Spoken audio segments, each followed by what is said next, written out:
It's been an Electro freeze cabinet week. All right, we got 70 degrees. There has been some recon done before me.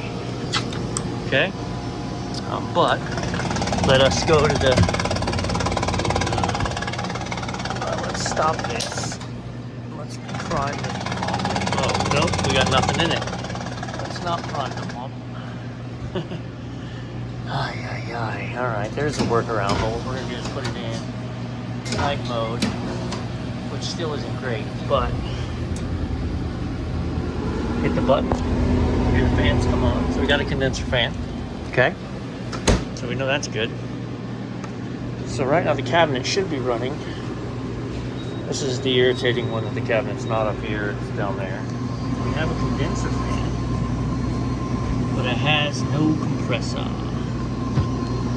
No compressor at all. Okay, well there's your problem. There's your problem. We have tore up start components. And I had bad start components on the compressor I just changed, so they weren't, it also wasn't exactly the same compressor. Let's see if I can't just get, the problem is this is a 240 volt, yeah. This is a 240 volt compressor, so I can't just put a hard start or put a 3-in-1 on there. All right, so I just got off the phone with Electro Freeze, and here's the deal. And this is, I was like, do you even mess with start components, or you just change the compressor? So I can pull these and ohm the compressor out and find out, hey, is it, is it? But they don't use this compressor anymore. They changed to that C-Cop 6.1 that I changed just 2 days ago in a different video. So I'm not going to spend $160 on start components for a compressor that can't be replaced. Instead, I'm going to spend $360 and I'm going to just replace the whole thing and be done with it. So I'm actually going to reach out to my buddy at the parts house and see if we can't just get.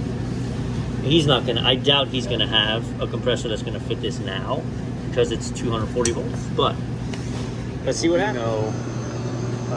Miracle today, but I have a compressor arriving tomorrow. The problem with the cabinet error, pardon me, the problem with the cabinet error is it shuts down the unit, right? So what I've done is there's a trick you can do where you pull the cabinet probe out and you put it in a cup of ice. That's a big headache because you have to open up the cabinet evaporator. If you have an extra probe, which I do, you can just do this. You can bury that extra probe in that putty of the barrel, run it down, and then wire it in. Okay. I have left, stand by. So, I left the factory connections here so that I can just inline it. But now let's take a look. Look at here. It thinks the cabinet's 36 degrees and it'll let the barrels stay online.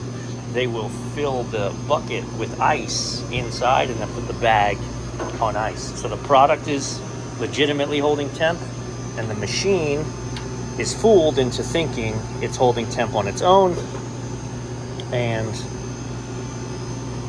it'll let the barrels stay online, because if you lose a cabinet compressor, your machine is down because it knows you can't keep the product safe, or so it thought.